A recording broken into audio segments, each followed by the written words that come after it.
So, Malik, this is not your first music documentary, but this one took off and went to Sundance, and it was just fantastic. So what do you think about this movie was so different and so special? It's the first feature-length film. I did just more short stuff for TV before. But I think it's just the story. I think it doesn't, it's the best story I ever heard in my life.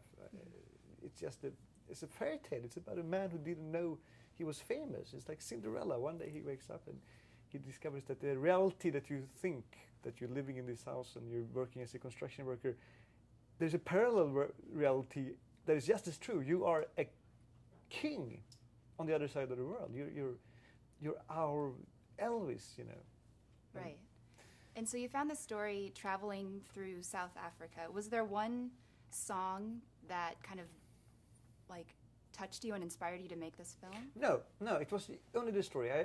First I didn't even want to listen to the music because I thought I was going to be disappointed. Maybe the song is not as good as they say. And the story was pretty much enough. And then I heard months later, actually, I really got into the music and I was like, wow, they compare him to Bob Dylan in South Africa, which is outrageous. I mean, it's too much. It's ridiculous comparing someone with the greatest rock artist there ever was. But it makes sense if you listen to it. It's pretty similar. It's pretty good. The quality is on that level. Like, it really is. Right. And so, Rodriguez, growing up in Detroit, who were you inspired by musically? Well, Morgan, I'm born and bred in Detroit, and we have a lot of radio stations. And so we hear a lot of music, like from Canada, from everywhere, and all the. So pretty much, just about any kind of music affects me as to lyrics or arrangements.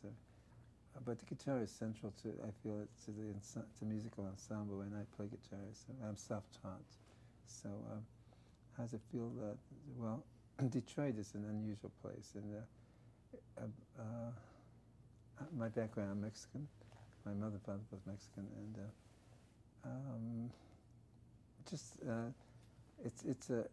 I'm urban as opposed to rural, and so I'm comfortable in any city.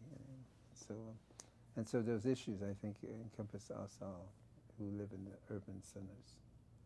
Right, and I think your sound too is so, like today, if it was put out now, it's so different and unique, and that's what people look for today. Do you think your record, if it was put out now, would have been a commercial success right off the bat? I want to speak to the quality of the recording. I had good producers, I had great musicians. Dennis Coffey is on the first one as a lead guitar player. Chris Spedding is on the second one. I mentioned Steve Rowland because he's a full productions. He had cellos, violas, full violin sections. He has a Stradivarius on the album, and he picked all of that. He's the arrangers and like that, and not just the songs. But to see that done is quite something. And it was an entry level that was pretty high already. It cost $26 grand to produce that second album, and I thought everything was going well, but it didn't happen, so like that. Right. Okay, so after this film premieres, do you think it's going to change your life, and do you want it to? I think it already has, very much to that. So, it's a life-changing thing, and so, but I'm ready for it. I'm cautious but courageous.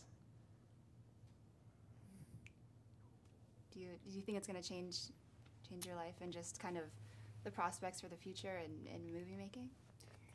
If it's going to change my life too, yeah, I guess so. It already has, just as much as Rodriguez's life has been changed. Oh yes, I think so. It's it's my first film. I didn't think if it was going to even be. I was pretty sure it was going to be rejected by Sundance. I knew that. I thought I was going to work another year to really complete this film, but then it was the opposite. It was really taken off, which is amazing.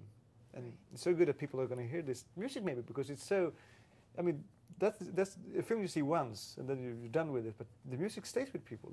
In South Africa they say that we made love to music, we made war to music. It really gets into people's lives. And Release the Songs has that quality that it really becomes a friend of yours almost.